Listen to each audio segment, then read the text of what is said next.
So if you're using stain, whether it's oil-based or water-based, you can't forget about the conditioner. And if you're using oil-based stain, you want to use oil-based conditioner too.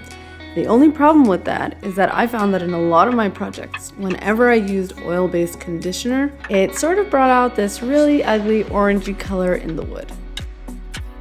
And you can see how this dresser pretty much instantaneously turns orange as soon as I apply the conditioner to it. And even after it dries, it still has that orange undertone.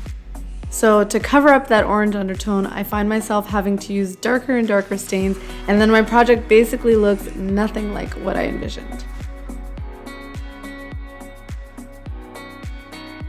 With oil-based stain, there is a really strong toxic smell. So I wear this insane mask over here so that I don't end up breathing in the fumes.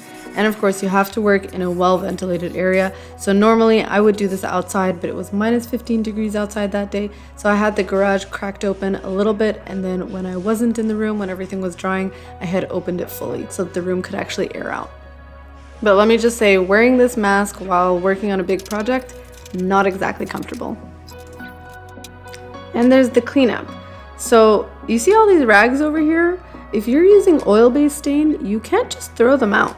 Apparently, as the stain cures or dries, it releases heat. So if you just throw these out without following the instructions, they could spontaneously combust. So you really got to follow the instructions for this. On the stain that I have, it says to soak these rags in water or lay them out flat so that they can dry properly before throwing them out.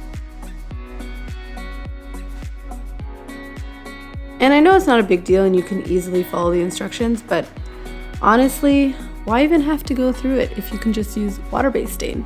So with water-based stain and the pre-stain, there was literally no smell that I could detect. So you still have to follow the instructions on the container, which say to work in a well-ventilated area and wear protective gear, but at least I didn't have that overwhelming toxic smell. And this pre-stain, it did not pull any kind of orange from the wood.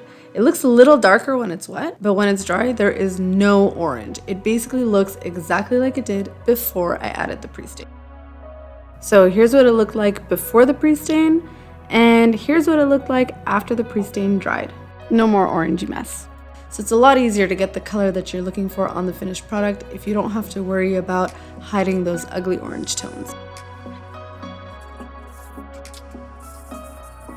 It's a little different to work with. I found it easier to paint on with a brush and then wipe off the excess with a rag rather than if I were using oil-based stain, I would wipe it on and wipe it off. So you do have to get used to it, but I found that the finished product looks just as good. Now, you might not find exactly the color you're looking for when you're using water-based stain, but some brands, like the one that I'm using over here, Bear, has a colorless base that you can just tint to whatever color you want. So basically, no more mixing like 2 or 3 different stains to get the exact color match. You can just tint it to whatever color you want. And then for the cleanup, there's none of that whole spontaneously flammable issue. If you spill, you can just clean it up with some soap and water. And to top it off, apparently water-based stain lasts a lot longer.